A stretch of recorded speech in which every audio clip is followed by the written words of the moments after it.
আমার ভাইয়েরা, আপনারা হীনমনা হবেন না। আপনারা এটা মনে করিয়েন না যে আমেরিকাকে খুশ রাখলে, গণতন্ত্রের তারিফ করলে, একটু জাতীয়বাদের পক্ষে থাকলে, তাদের সিম্বল গুলো তুলে ধরলে আমরা পার পাবো। যদি এটা মনে করে থাকেন তাহলে বিগত দিনে জামাত ইসলামীর নেতৃবৃন্দের ফাঁসি কেন হলো? সবটাই তো করা হয়েছিল, কেন হলো এরকম? এবং আজকে আল্লাহকে সাক্ষী রেখে বলতে চাই, আমার এই কথা রেকর্ড করুন, এই জামাত ইসলামী নেতৃবৃন্দের ফাঁসির কারণে আমি সবচেয়ে বেশি দুঃখ পেয়েছি। আমি নিজামী রহমতুল্লাহ আলাইহির শাহাদাতের সময় আমি সারা রাত আমি ঘুমাতে পারি নাই, এবং হানিফি মাযহাবে এই যে আপনার এই গায়বানা জানাজার নামাজ কিন্তু নাই, অন্য মাযহাবে আছে। তারপরও কিন্তু আমি জামাত শিবিরের ভাইদেরকে আমি গায়বানা জানাজার নেতৃত্ব দিয়েছি। আমি এই চট্টগ্রাম কারাগারে যেদিন কামরুজ্জামানকে শহীদ করা হয় সেদিন আমি তাদের গায়বানা জানাজার নামাজ পড়িয়েছি।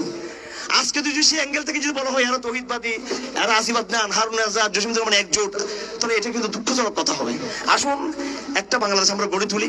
মতের ভিন্নতা থাকবে এখানে, আপনিও আপনার মতের ভিন্নতার জায়গা থেকে আপনি রাজনীতিতে অংশগ্রহণ করেন, নির্বাচনে যান, সবকিছু করেন, কিন্তু আপনার অবস্থানের বিরুদ্ধে করাটাকে আপনি মনে করবেন যে আমার বিদ্বেষ। এটা আমার মতের, আমি এই মতের সাথে আমি একমত না, কিন্তু তার মানে আমি আপনার শত্রু না, কিন্তু আমার আপনার প্রতি নসিহত থাকবে। এইভাবে এই চরমুনের বিষয়, তাবলীগ জামাতের বিষয়, সালাফি এবং হানাফি যে বিষয়গুলো আছে, আমাদের সবার মতের ভিন্নতা থাকবে। আজকে আমরা মাগরিব নামাজ পড়েছি সবাই, কথা ঠিক কিনা? আপনারা সবাইকে এখানে হানাফি বলেন? সবাইকে হানাফি মাযহাবের মতো নামাজ পড়ছেন? কথা বলেন না কেন? নিশ্চয়ই আপনারা অনেকে আমিন জোরে বলছেন, বলেন না? আমি তো শুনছি আমিন জোরে বলছেন।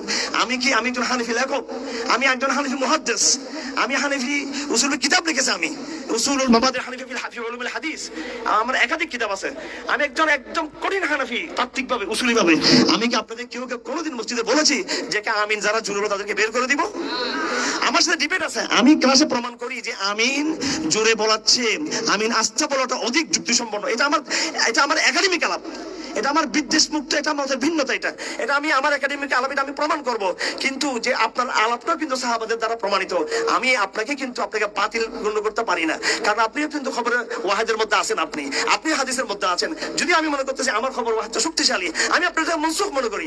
ইমাম আবু হানিফা দাঁড়িয়েছেন সুফিয়ানের পাশে, সুফিয়ান দাঁড়িয়েছেন এইভাবে ইমাম মালিকের পাশে, পরস্পর দাঁড়িয়েছেন। দুইজন নামাজ কিন্তু ভিন্ন, কিন্তু মন কিন্তু এক। আমাদের বন্ধন তৌহিদ, আমাদের বন্ধন কালেমা। আজকে কেন আপনারা পতাকার বিরুদ্ধে লেগেছেন? এই কালেমা তো আপনাকে বন্ধন যুক্ত করবে, এই কালেমা তো আপনাকে বিজয়ী করবে। সেজন্য হীনমন্যতা ছাড়তে হবে, ইনফাইটেড কমপ্লেক্স আমাদেরকে ছাড়তে হবে। আমরা মেচিউর, আলহামদুলিল্লাহ। আসিফ আদনান ইনমেচিউর না, আসলে মেচিউর। তাদের একটা নেগেটিভ আছে, বয়ান আছে, এবং এদের মনে কোনো বিদ্বেষ নাই।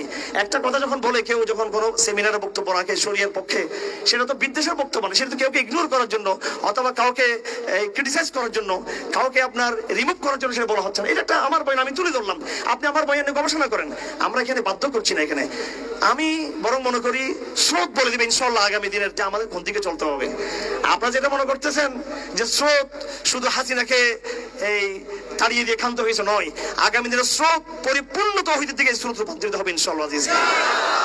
আর এই স্রোত ত্বরান্বিত হবে, যত আপনারা বাড়াবাড়ি করবেন তত এই স্রোত কিন্তু ত্বরান্বিত হবে, কিন্তু তত এই জোয়ার কিন্তু শক্তিশালী হবে। যত আপনারা বাড়াবাড়ি করবেন, বাড়াবাড়ি ছেড়ে দেন। আমরা নিজেদের মধ্যে একটা সমন্বয় রাখি, মতভিন্নতার বক্তব্য নেওয়ার চেষ্টা করি।